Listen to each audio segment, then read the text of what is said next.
Hello po, Merry Christmas po, good evening po. This is again Pastor Eddie Centeno of Jacksonville, Florida, wishing you a very Merry Christmas po. If you will hear some children's voices in the background, yun po yung mga apo namin, they are in the house. So, Merry Christmas po. This is our last Friday of the year ng ating Bible study. So, we thank God for all the blessings that He has blessed us with through this Friday night Bible study. So sa Pilipinas po, Kapaskuhan na po sa inyo. Dito po sa amin sa US, Christmas Eve pa lang. We are on the 24th. But we welcome you. We welcome London.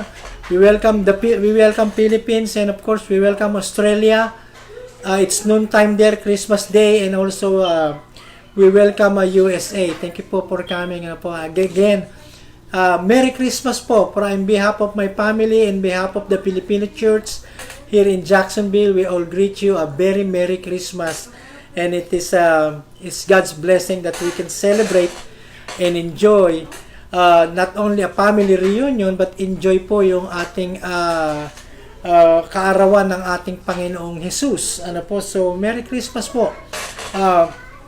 Let me just turn on some more light.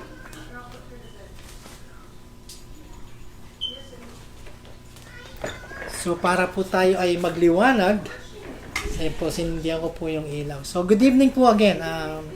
Let us pray. Mag-pray po tayo, Panginoon. We thank you so much, God. Ipapasalamat kami sa iyo dahil mabuti po kayo, Panginoon. Salamat at minsan sa isang taon ay naipagdiriwang namin ang iyong kaarawan, Panginoon, na walang katulad, Panginoon.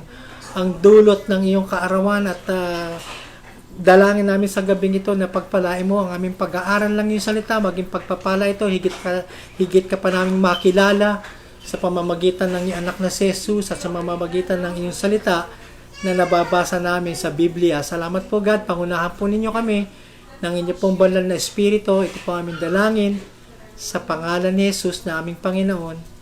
Amen. So, God bless po. God bless. At I will talk about the miracle of Christmas. Yung himala ng Pasko. At wala pong pinakamagandang panahon sa buong taon na upang pag-aralan ng Panginoong Jesus kung hindi po dito po sa araw ng Kapaskuhan. So maikli lang po aking pag-ituturo sa inyong gabi. Alam ko na some of you are still celebrating with your family. Some of you are still preparing tables for your dinner. But we will study about the Lord Jesus. Before I go to Hebrews chapter 1 verse 1 to 3, yun po ang gagamitin nating talata, Hebrews 1 verse 1 to 3. Ano po kasi ang Pasko? We celebrate this every year, but then most of the time ang celebration natin is mostly traditional. Pag sinabi pong traditional, ito po yung nakaugalian natin na meron po tayong mga Christmas tree, iba't ibang kulay na ilaw, at yung mga damit natin ay kulay Pasko, at meron po tayong mga special na pagkain, kakanin dyan sa Pilipinas, at bigayan ng mga regalo. So, those are all good in themselves, but then and yet, nakakaligtaan po natin yung talaga pong mensahe ng Christmas, na walang iba kundi ang Panginoong Jesus. And then, makikita po ninyo na after Christmas and then after New Year, we're back to normal. We don't celebrate much what God has done to the world, to our lives. Through the coming of the Lord Jesus Christ, which we celebrate dito po sa may Christmas week o sa Christmas Day. Kaya tingnan po ninyo, I want to take you quickly sa Hebrews 1:1 to 3. Ito po ang sabi po doon, it's a wonderful part of the Bible. Yung pong nakalagay dito sa may 3 verses, and it's all centered sa Panginoong Hesus. Tingnan po ninyo, sabi sa may New King James Version ng Hebrews 1 and 1 to 3. God, tingnan po ninyo, katulad ng sinimulan sa may Genesis, in the beginning, God. Dito po, sinabi God, simula niya ay God. who at various times, ano po sabi gano'n, sa maraming mga kapanahunan and in various ways, sa marami pong kaparaanan, God spoke in time past to the fathers by the prophets. So ito pong Hebrews ay mostly ay sulat sa mga Jewish believers. Ano po? Kaya kung makikita po ninyo, the entire book of the Bible is quoting much of the Old Testament. Katulad po ng mga priesthood doon sa Old Testament, yung pong temple, yung pong mga sacrifices. Kaya to understand better po, ito po ay yung you have to know, you have to read yung pong Old Testament, lalo na po yung 5 books ni Moses, from Genesis hanggang doon po sa may Deuteronomy. Kaya po sinabi niya, in time past, doon po sa mga nakarahang panahon, to the fathers by the prophets. Ang tinutukoy niya pong fathers ay sina Abraham, Isaac, Jacob, David, Moses, at yung pong mga prophets, God spoke to the nation of Israel and to the world the message about Jesus doon po sa mga panahon na yun at sa mga tao na binabanggit doon sa Old Testament. Pero ito pong sabi niya, verse 2, nung mga panahon sa verse 1, God has spoken to them in many ways, in many times, pero tingnan po ninyo yung verse 2, has in these last days, yung pong last days, yung pong naipanganak ang Panginoong Hesus doon sa Bethlehem, hanggang doon po siya ay namuhay ng mahigit 33 taon, doon po sa may Galilee, sa may Jerusalem, doon po sa may bansa ng Israel. So, yun po yung last days na binabanggit, yung pong buhay ng Panginoon dito po sa lupa. Ang sabi niya, has in this last day is spoken to us by His Son. So, nangusap siya sa atin ng Panginoon, ng Ama, nangusap siya sa atin sa pamamagitan ng kanyang anak na si Jesus, whom He has appointed heir of all things, na kanyang itinilagang maging tagapagmana ng lahat ng bagay, through whom also He made the world. Na sa pamamagitan ni Jesus, nilikha ng Panginoon ang lahat ng kanyang nilikha. Ano po? Who being the brightness, ito na po yun, tingnan po ninyo, no? Who being in the brightness of His glory and the express image of His person, and upholding all things by the word of His power, when He had by Himself purged our sins, sat down at the right hand of the majesty on high. So, sinasabi po niya sa verse 3 na si Jesus ang visible representation ng invisible God. Ano po? Na hindi lang po siya yung baby sa Bethlehem na natanatiling baby, kung hindi po yung pong si Jesus. Siya po yung exact o yung pong ka-stamp, kung meron po tayong stamp, yung selyo, na kapareho ng original, yun po ang sinasabi rito ng sumulat ng Hebrews, He is the exact representation of the invisible God. So, kaya nga po nasabi ng Panginoong Hesus minsan sa kanyang mga disipulo, lalo na kay Felipe, dun sa may John chapter 14, na tinatanong nila, Lord, show us the Father, and it is all right with us. It's enough for us. Ipakita mo sa amin ng Ama at ito'y sapat na sa amin. At sumagot po si Jesus, sabi niya, Felipe, how long have I been with you? Sabi niya gano'n, at hindi niyo pa ako kilala. He who has seen me has seen the Father also. Siya na nakakita sa akin ay nakakita na sa Ama. And that is what I want to tell you something tonight. Ano po yung pong miracles of Christmas? Ang miracle po of Christmas ay yung po nakasulat sa may John chapter 1 verse 14. Basahin ko lang po, and this is the miracle of Christmas, and from that miracle a lot of other miracles happen. John chapter 1 verse 14. And this is the miracle of Christmas. And this is the miracle of all miracles. Ano po? Hallelujah. Ano po, kaya ako gustong i-share to sa inyo this evening, Christmas Eve, dito sa amin sa US, Pasko na sa inyo dyan sa Pilipinas, at sa maraming parte ng daigdig, 25 na po sa inyo, at sa, tingnan po ninyo, sabi sa may John 1:14, ito po ay isang verse na marami pong nakakamemorya, Ito po ang sabi doon, ano po, ang sulat ni John patungkol sa Panginoong Jesus. And this is the miracle of all miracles. And this is what Christianity is unique. At ang Christmas is, like I said, it's a lot of, it's full of miracles just doon po sa may araw na ipinanganak ang Panginoong Jesus. Tingnan po ninyo ang sabi sa may John 1:14.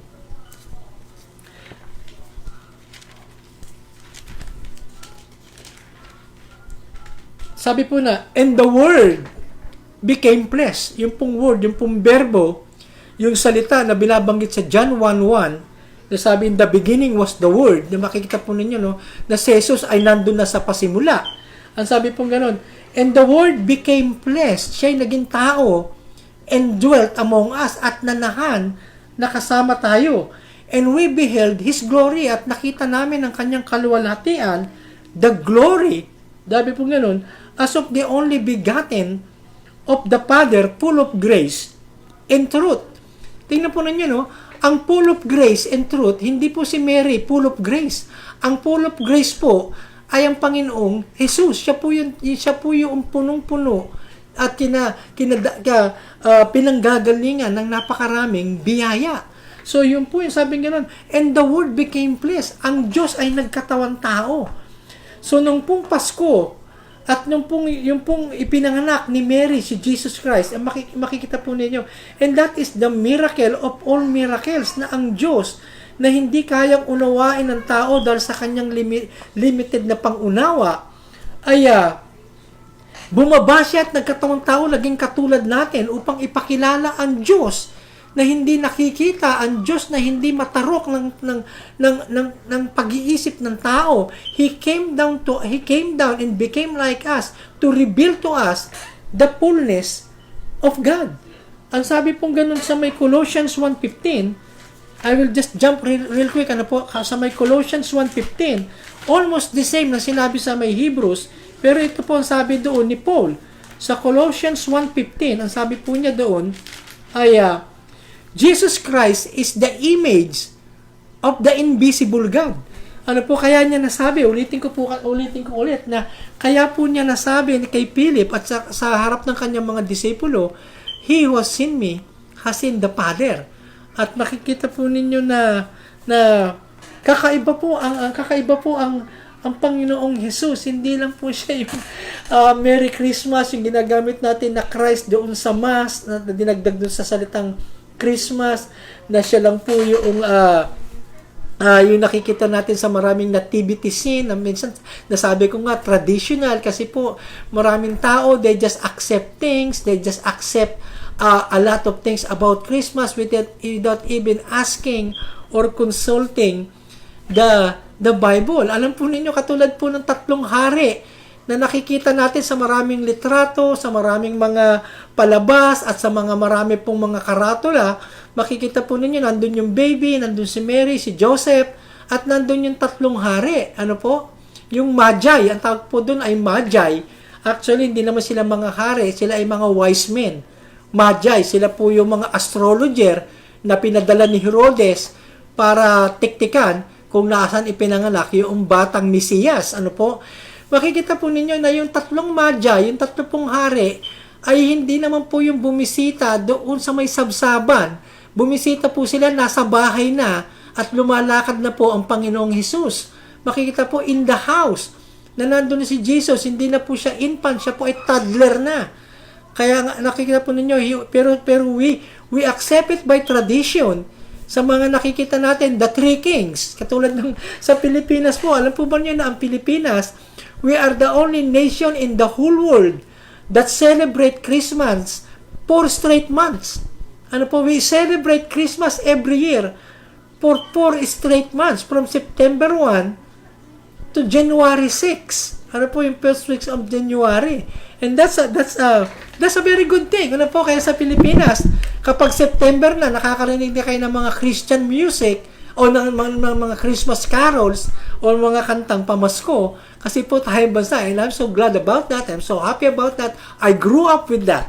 Ano po, but then yet, in the Philippines and many places of the world, Christmas is mostly what? Traditional. At hindi lang traditional, it's very commercialized. Ano po, dito na ipamimili at namimili ang mga napakaraming tao ng mga pangregalo, iririgalo ng mga palamuti, ng mga pagkain at yung iba-iba pa. It is commercialized na wala na po yung essence na may dumating na tagapagligtas, ang pangalan na Jesus, na tinatawag nating Emmanuel. Ang sabi po sa may Isaiah 7:14, tingnan po ninyo sabi sa may Isaiah 7:14, and these are all verses na ginagamit tuwing Christmas. Isaiah 7:14. Tingnan po niyo, sabi doon na Isaiah, mahigit na 600 years, ano po, bago ipanganak sa Bethlehem si Jesus. Ang sabi po doon, therefore, sabi po sa may Isaiah 7:14, therefore, kaya nga, the Lord Himself, ang Panginoon Diyos mismo, sabi ganoon, He will give you a sign. Bibigyan niya kayo ng palatandaan, behold, the virgin shall conceive. See now, the miracle of Christmas, the virgin shall conceive. Si Mary po, nang siya po ay nagdalang tao, hindi po siya ginalaw ng anumang lalaki. Hindi po siya ginalaw ni Joseph na kanyang kasintahan, hindi pa sila kasal noon at that time. Hindi po siya ginalaw ng sino man lalaki para magdalang tao. It is a miracle in itself. A virgin shall conceive. Wala pa pong, yun po isa sa mga katuruan ng Biblia na tinatanggap natin ayon sa sinabi ng Bible that the virgin shall conceive. Hindi pa pinapanganak si Mary at that time, hindi pa pinapanganak yung magulang niya, and yet Isaiah prophesied.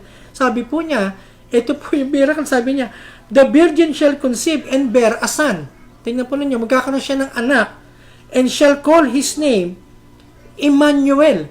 Yun na itatawag niya, Emmanuel, na ang ibig pong sabihin na ay God with us. Yun po yung Pasko. Yun po yung napakagandang mensahe ng Pasko, that God is with us. Dating mga tao. At sabi dun sa may John 1:14, and the Word, ano po, na yung dati lang pangako yung Word na yun, ngayon nagkatawan tao, and He became a human being like us. Ang pinagkaiba lang, He is sinless. Hindi po siya nagkasala. Wala siyang kasalanan. Wala siyang nagawang pagkakasala, kakulangan at pagkakamali sa buong ibinuhay niya dito sa lupa. Ano po? So, yun po yun. And then, if I'm gonna go back again, makikita po ninyo si Jesus Christ.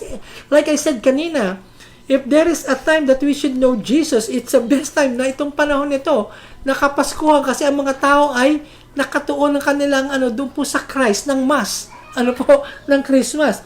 Tingnan po niyo sa mga Isaiah 9:6. Ano po? Ano na naman po yung prophecy na Isaiah patungkol sa Messiah, tagapagligtas, Savior, na tinatawag na Jesus Christ. Ano po? Sabi po sa may Isaiah 9:6, for unto us, sa atin po yun, sa atin, for unto us, tingnan po ninyo, no, a child is born. Unto us, a son is given. So makikita po ninyo doon sa may verse na yon, yung pong himala ng Christmas na God has become like us. Makikita po in the life of Jesus Christ, He is 100% human and at the same time 100% divine. Yung po yung kakaibahan ni Jesus Christ, and then a lot of people doesn't want to accept that. Marami pong mga relihiyon, mga paniniwala na sinasabi nila na si Jesus ay tao lang. And yet the Bible tells us in this mystery, in this miracle of Christmas, tingnan po ninyo, that Jesus Christ, the Son of the living God, sabi po ganun, has become human like us. Ano po? Sabi, for unto us a child is born. As a child, siya po ay ipinanganak. Pero yung sumunod na line, unto us a son is given. So, magkaiba po yun. As a child, He is born, but as a son, as God, siya po ay ibinigay. Dahil si Jesus Christ, He exists in eternity, even before there was a child born in Bethlehem. Hello? Nakukuha po ninyo. Bago pa lang ipinganak ni Mary, si Jesus Christ po ay nag-exist na. Kaya nga po sabi sa may John 1:1, in the beginning, doon po sa may eternal past, ano po, was the Word. Si Jesus Christ po yung Word, ang berbo ng Diyos. Sabi po ganun, as a child, He is born, but as a son, bilang anak ng Diyos, siya ay ibinigay. Dahil po siya ay Diyos na, at siya po ay walang simula at walang katapusan. Ano po? And that is the exciting message of Christmas, that this baby that was born, ano po, ay anak ng Diyos at Diyos mismo. Hindi lamang po siya tagapagdala ng mensahe ng Diyos, siya mismo ang mensahe ng Diyos. Ano po sa English? He is not only the proclaimer or na nagdi-declare ng salita or the message of God, but he is the message of God himself. Tingnan po ninyo, sabi ron, God has been speaking throughout history to reveal himself to us. He wants us to know him, to love him, to worship him. God reveals himself through his creation. Makikita po nung sabi sa Romans chapter 1, yung mga hindi nakikitang katangian ng Diyos ay pinakita niya sa mga bagay na inilikha niya. So God has been talking every day and every minute, sa kanyang nilikha, sa ating mga tao. Sa abya pang gano'n na, God spoke to Moses in the burning bush. Doon po sa may nag-aapoy na halaman. He spoke to the Israelites from the smoke and fire on the mountain. He spoke to Elijah in a still small voice. He spoke to Isaiah in a vision in the temple. God spoke to Hosea. These are the minor prophets. He spoke to Hosea through his family circumstances, and to Amos, nangusap ang Panginoon kay Amos o kay Amos in the basket of summer fruit. And then God spoke to Jeremiah through a potter's clay. Doon po sa may putik na ginagawa yung pong gumagawa ng palayok. And then God spoke to Joseph sa kanyang mga panaginip. Pero God even spoke his message through a donkey.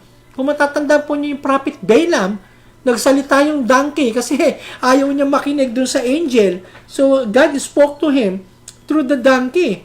But then in all of this, in our day, ang sabing ganun, God has spoken to us through his son Jesus Christ. Sabing ganun, now at last God sent his son Jesus Christ to bring his message to us. In the Lord Jesus Christ, God revealed himself directly to us. Sabi po ng Panginoon, nung binabautismuhan po ni John the Baptist, si Jesus Christ dun sa ilog ng Jordan, ang sabi po ng God, nakarinig sila ng tinig, ang sabi ng Panginoon, this is my beloved Son. Sabi ng Panginoon, in whom I am well pleased. Hear him. Ang sabi ng God, ito ang aking pinakamamahal na anak. Sabi niya ganun, pakinggan ninyo siya. So, hindi sinabi ng Panginoon, listen to Peter, listen to Moses, listen to Joseph, listen to Mary. At sabi ng God, this is my beloved Son, in whom I am well pleased. Hear him. Hear him. Pakinggan ninyo kung ano ang sinasabi niya. And when Jesus Christ came, makikita po natin yung kanyang uniqueness. Marami po siyang mga sinabi at ipinangaral na siya lang po ang maaaring makapangaral at makapagpatotoo doon sa mga bagay na yon. Nang sinabi po ni Jesus Christ, I am the resurrection and the life. Ako ang pagkabuhay, nagmamuli at buhay. No other human being can say that. Nung sinabi ni Jesus Christ, I am the bread of life and I am the living water. Wala pong makapagsasabi nun. Hindi po yung sinabi ni Buddha, hindi po yung sinabi ni Muhammad, hindi po yung sinabi ng mga kilalang founder ng mga religion. Only Jesus Christ can say that. Nung sinabi po ni Jesus Christ, before Abraham was, I am. Bago pa si Abraham, ako na.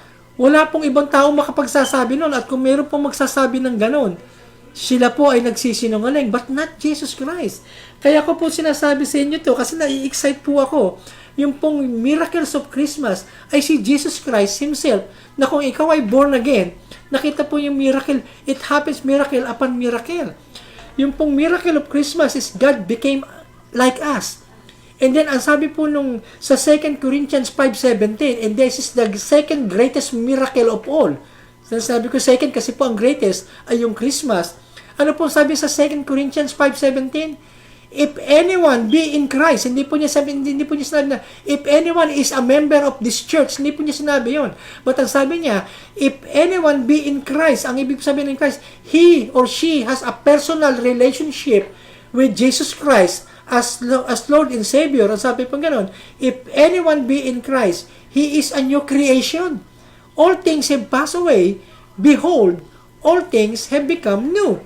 Yun po yung 2 Corinthians 5:17, yun po yung sinasabi ni Jesus Christ sa may John chapter 3, you must be born again. Ang sabi po niya gano'n. And those born again, and that is the second birth coming from the Holy Spirit, na siya yung pong originator noong second birth na pinapaliwanag ng Panginoon kay Nicodemus sa John chapter 3. So Christmas is full of miracles upon miracles. And then and before I finish, the message of Christmas is very transforming. Kaya nga sabi ko po kanina, it's not only traditional that we celebrate Christmas, that we remember Christmas, and then after few days, pag dumating na yung 26, 27 ng December, o lumagpas pa ng January, kasi sa Pilipinas, pinagdiriwang pa po nila yung Three Kings. Hindi ko alam kung saan nila nakuha yung pangalan na Melchor, Gaspar, at saka yung isa pa. Hindi ko alam ang pangalan, nakalimutan ko. So, but anyway, Christmas should remind us every day as believers, as Christians, as children of God. We should remember the greatness and the miracle of Christmas every time we wake up in the morning and even before we sleep, every night. If God has blessed us throughout the day, to what?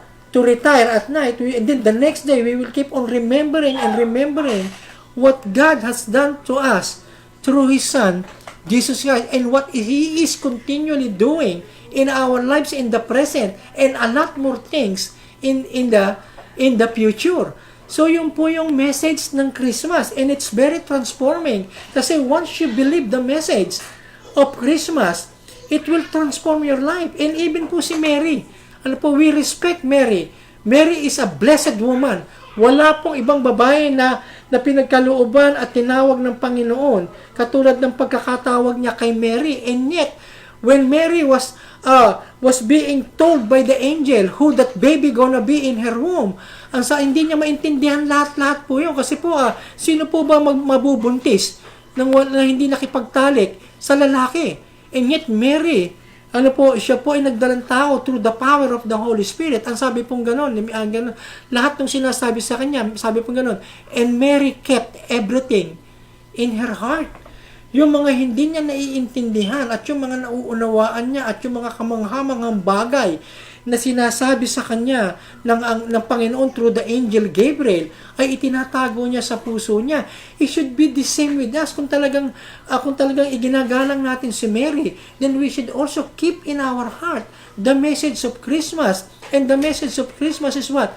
God became a human being to reveal to us the God who created the heavens and the earth. Yun po yung kagandahan ng Pasko. Kaya po, very transforming. Kung alam niyo talaga ang message ng Christmas, kahit na wala na po yung mga regalo, na laos na, na luma na, o isinoli na ninyo sa Walmart, o kung saan, wala na yung mga kumukutitap na mga ilaw, at yung po mga pagkain na masasarap, at yung mga damit na pamasko, mawala man po yun.